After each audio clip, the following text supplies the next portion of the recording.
আসসালামু আলাইকুম রহমতুল্লাহ বরকাতু। একটা সময় ছিল সিদ্দি হাসান সাদ্দাত রাহিমুল্লাহ নিয়মিত স্বপ্নে নবী করিম সাল্লাল্লাহু আলাইহি ওয়াসাল্লামকে দেখতেন। এই একটা নিয়ামত যার মূল্য ভাষায় বোঝানো কঠিন। তারপর একদিন তিনি টেলিভিশন দেখা শুরু করলেন, ধীরে ধীরে অভ্যাসের মতো। আর সেই রুহানি দেখা একটু একটু করে বন্ধ হয়ে গেল। বুকের ভেতর কী যে একটা ফাঁকা লাগছিল তার। তিনি ছুটে গেলেন মদিনার বিখ্যাত মুহাদ্দিস ও মুফতি আল হাবিব জায়ান বিন সুমাইত রাহিমুল্লাহ এর কাছে। হাবিব জায়ান রাহিমুল্লাহ তাকে 3টি বাক্য দিলেন।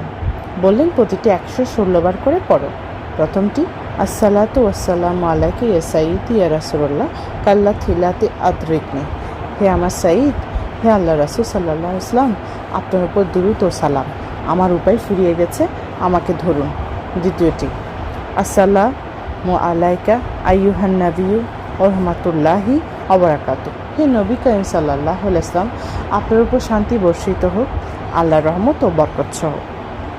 তৃতীয়টি, আনা ফি জাহি রাসূলিল্লাহ সাল্লাল্লাহু আলাইহি ওয়াসাল্লাম। অর্থ, আমি আল্লাহর রাসূল সাল্লাল্লাহু আলাইহি ওয়াসাল্লামের মর্যাদা ইউসিলায় আছি। সেদিনই আমল শুরু করলেন শায়েখ হাসান সাদ্দাত রাহিমুল্লাহ। আর সেই রাতে, একই রাতে তিনি নবী করিম সাল্লাল্লাহু আলাইহি ওয়াসাল্লামকে 3বার স্বপ্নে দেখলেন। এই ঘটনাটি বারবার ভাবায় আমাকে। আমরা ছোট ছোট গাফলতে নিজেদের অন্তরকে এত দূরে নিয়ে যাই, নিজেরাও টের পাই না। টেলিভিশন, স্ক্রিন, অযথা সময় নষ্ট, এগুলো বড় গুনাহ না হলেও রুহের যে আলো আছে সেটা নিভিয়ে দেয় নিঃশব্দে।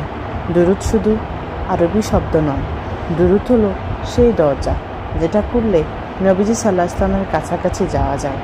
দুরূদ হলো সেই সুতা যেটা ধরে অন্তর বেঁচে থাকে। যে মুমিনের জীবে দুরূদ আছে সে কখনো সত্যিকারের একা না। সূত্র, মোহাম্মদ মুনতাসির আহমেদ আল হাওয়ানি, তা মোহাম্মদ ট্রেজার থেকে গল্পটি নেওয়া। সবাই আমাদের জন্য, প্রত্যেক মুসলিম উম্মার জন্য, প্রত্যেক মুসলিম পরিবারগুলোর জন্য দোয়া করবেন। আসসালামু আলাইকুম ওয়া রাহমাতুল্লাহ।